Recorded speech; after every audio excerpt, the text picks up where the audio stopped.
I kind of wanted to take it on a high note tonight. So I was thinking I would put you on the spot where if you had to say one hot take for this upcoming season or this upcoming couple of weeks, if you had to make one hot take and something that's more abnormal, if you put money on it, what would it be for the Aggies this year? So my journalistic non-hype,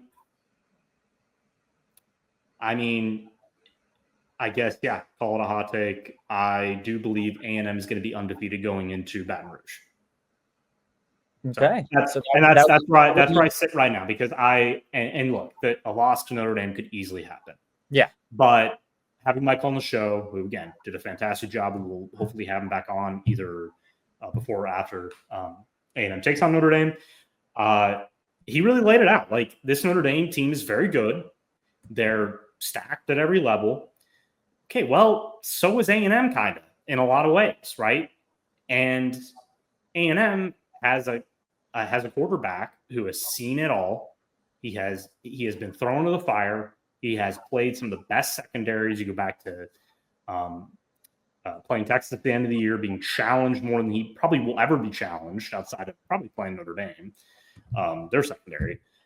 But again, that continuity at the most important spot, I think, just gives him an edge. And this is going to have to, and this is because I'm confident that this offense is just going to look great over the first 2 weeks.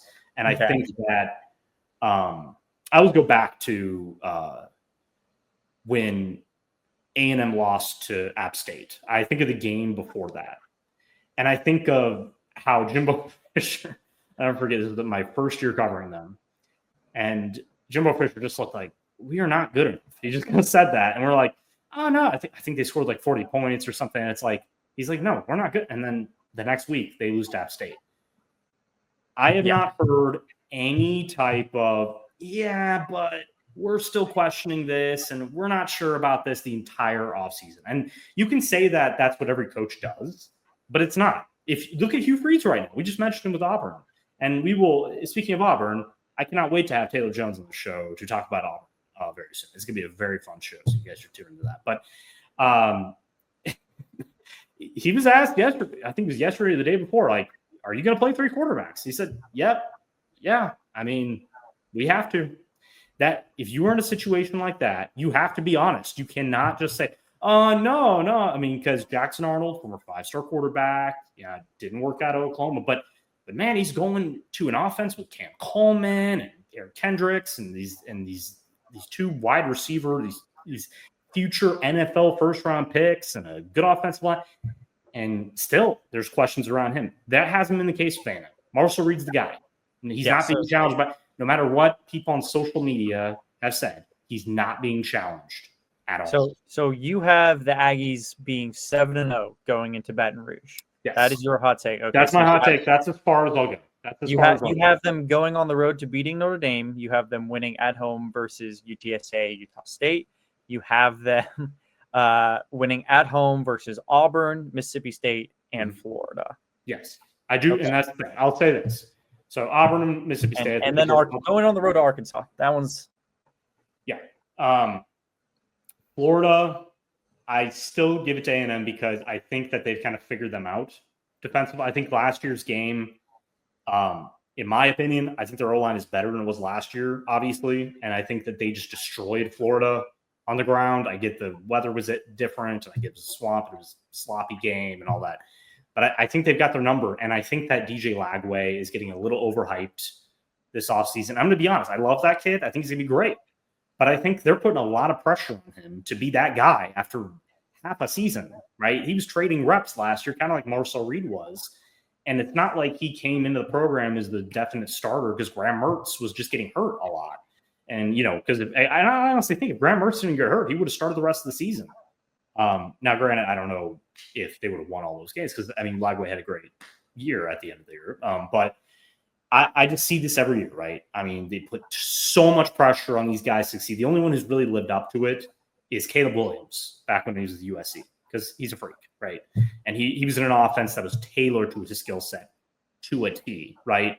Lagway, again, not sure about the head coach. think the wide receiver rotation is pretty good, and I think that their offensive line is probably second tied with A&M in the SEC in terms of how good it should be. But A&M gets them at home. I think Kyle Field with the new LED lights, it's going to be insane. It's going to be freaking awesome. I can't wait to go see a game there, cover a game there this year. And I think that Kyle Field's going to have an even bigger effect this season because I do think the buy-in's getting bigger and bigger. And I think that, look, we can credit ourselves. We can credit all of us in Aggie media. We've been trying to tell everybody, like, it's okay to be excited. Like, it really is, because it's not like we're in a situation where there's so many unknowns entering the year. So that's why I'm confident there, right? And I could be totally wrong. And if I'm wrong and someone says, "You're an idiot, what do you know?" It's like, fine. These are hot takes for a reason. Exactly. Like, I love hot takes, and SEC Unfiltered has made an entire business out of it, right? I'll tell you what, I have one as well. Exactly. I was going to ask you. So what's I have one as well. So I think, and in the first 2 games of the season, I think that Le'Veon Moss, Reuben Owens, EJ Smith, and Amari Daniels will combine for 7+ touchdowns. That's a good, yeah. I'd take that all day. If I was a betting guy, I'd take that all day. Like, you know what? And I agree with you because I think that Amari Daniels is being slept on a bit because of the return of Reuben Owens, and so I think that they're kind of like, how's he going to be used? He's going to be used like he was used last year. See, like, I think it's flipped this year. I think EJ Smith is the one being slept on this year. All the reports. Oh no, I think they're all being slept on. Mainly EJ Smith. All the reports I've heard out of camp as of right now is that EJ Smith has not only like looked the part, but he's also taken the ability to like be that kind of dynamic person in the passing game, catching passes out of the backfield as well. And that's why I feel so confident about this running back room being that successful, especially because you have all these returners on the offensive line. The keys are all coming together, all the puzzle pieces. I just don't see it not working out on the ground game for them. That's why I think this hot take has a chance of hitting. Yeah. I would say if we had one more, I would say that the secondary, I think the cornerback, I think like Will Lee is going to have at least 5 interceptions. I think he's really going to up that. I think he's going to be one of the better. Yeah. I think he's going to have a big year. And I think that's going to obviously help his NFL career. But I think in the sack department, it's, I've been trying to figure that out, right? I've been trying to like pick a guy who could have double-digit sacks. I think Cassius Howe, I think it's based on where Mike Elko puts him. But who's your best? That's what I'd ask. Who's your best candidate to have, let's say, let's be realistic here, like 6 to possibly 10 sacks next season. Okay. Tell you what, how about mid-season? So after the Arkansas game, who leads A&M in sacks at that time? Well, let's say that. That's gonna be. I have a person in mind. I would say, I don't know, Deion Hayes maybe. I think last season before he got hurt with Colorado, he already had 2 sacks. He was on his way to being a 6 to 8 sack guy that season. So it could be one of those situations where Hayes isn't a starter, but he's a high rotational guy. He gets in there a lot. He's getting in second and third down packages to just go one-on-one with a lesser tackle. And I think that's really going to give him that boost. So who's yours? I am looking. It's hard. It's very, very hard. It's difficult because there's so many guys, right? I do like Deion Hayes, but I think I'm going to go even a little bit hotter of a take. And I think that Albert Regis will lead the team in sacks by midseason. Okay. If that happens, A&M's defense is going to be one of the best in the country. That's how I look at it. I'm looking forward, and maybe this could be a lot of sacks in those first 2 games. Yeah. But I look at the interior offensive line for a lot of these teams that they're starting off against. I'm going to cut UTSA and Utah State out of the way, but we just had Michael on where we talked about Notre Dame's offensive line. They don't have any seniors along it, but they do have experience with sophomores and juniors along it. Yeah. I think if Albert Regis is matched up with either the center or that, right interior offensive lineman, I think he's able to actually get those swim moves over and get towards CJ Carr, who is now known more of a pocket passer. That's why I look at it like that.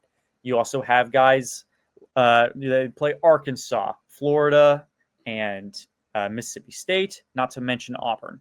So I think those games you have quarterbacks, and I'm not gonna put Taylor Green in this conversation as someone who is more along the lines of trying to get out of that or in that pocket and deliver a pass. But Mississippi State, you have Blake Shapen coming back. I think you have Jackson Arnold, like you talked about earlier.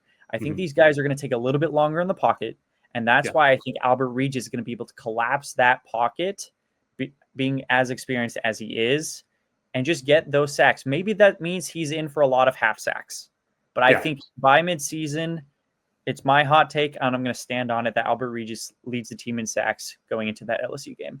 And I will say that is the hot take that everybody wants to come to fruition. Because if that happens, I mean, because that's the biggest thing I think we worry about is that interior going to get pressure? Because we know that pocket passers, quarterbacks cannot handle pressure up the middle. They just can't, because they can't get out and make a play like Marcel Reed can, where you can just split out wide and make a play with his legs. But I mean, Tom Brady, for example, every time Tom Brady could do everything. But you send a guy up the middle, like he hated Vita Vea. He could not stand him, even though he played with him. But he could not stand playing him when he did, because he just knew that, I mean, that once that pocket collapsed, I can't do anything. I can't run. Ndamukong Suh. And dirty player.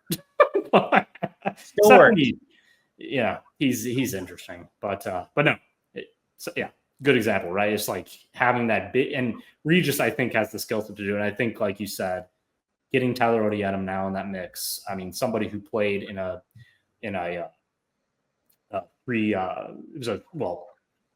forget what Matt Campbell's defense was, but it was a 3-man rush. Yeah, it's a 3-4. It's a 3-4, yeah. It is a 3-4, yeah. But yeah, he's pretty much, that's just taking up space, right? But I think I said this last week that when you are in that defense, you're taking on like two guys at once, and you're getting stronger by doing that. So when you go one-on-one with a guard, he's ready for that. He's just going to strip this guy away. And if you're inexperienced, and that's going to open it up for Regis. I'm standing on business for that. So and we're going to we need to mention Ali Diba. Forgot to mention that with the LED gate. Yeah, LED gate.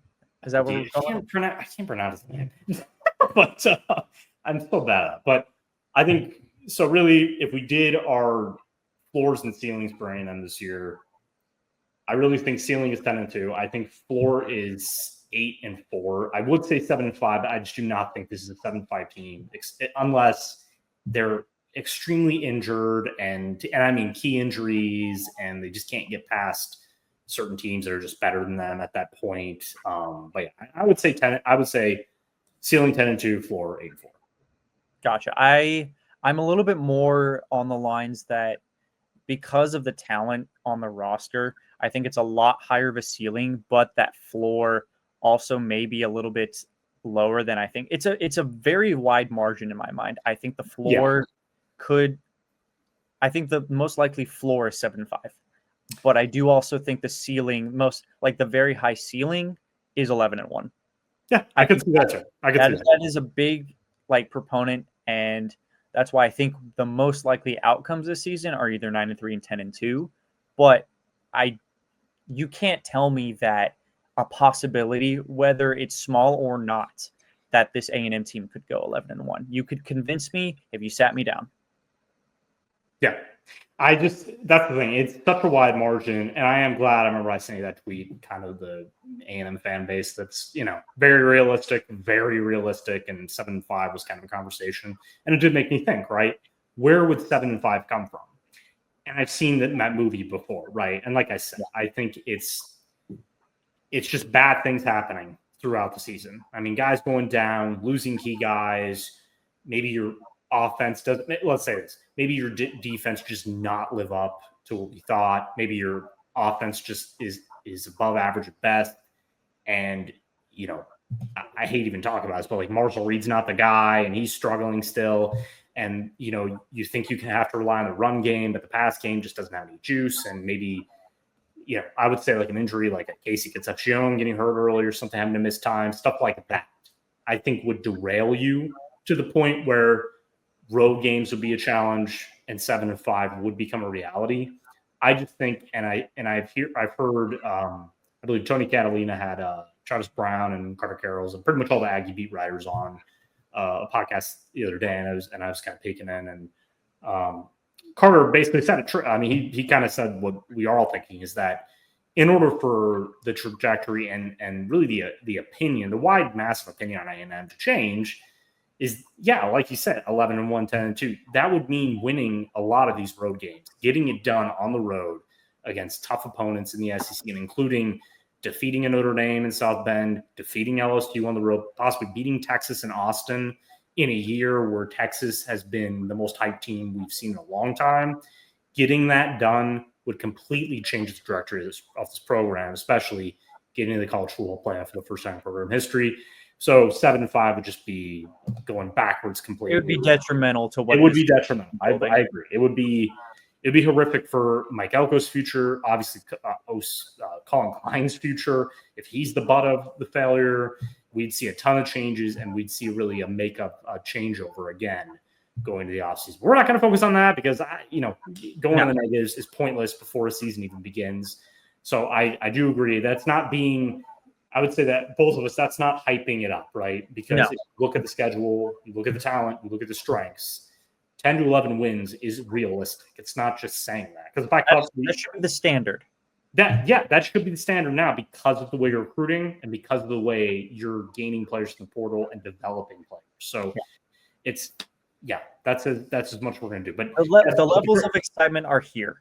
And I think that is exactly what we're aiming for. I mean, we are less than 10 days away from. Yeah, and that's the thing. This is the last show we're going to do before game week. So that's why we're doing this now. Yeah, so like getting out of the way because I was kind of waiting. I'm like, okay, we have to do this now because we haven't really talked about it and given like our real opinions on that. But yeah, I mean, 9-3 is the popular pick. I've seen a lot of fans who have been very negative in the past, very realistic guys going 9-3 is possible.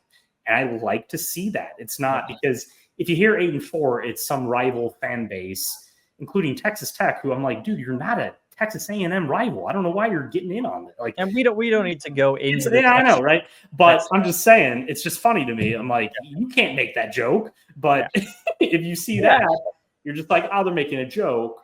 But you see 9-3, you see 7-5, and then you see the double-digit wins. You go, okay, no, this is based in reality. Anyways.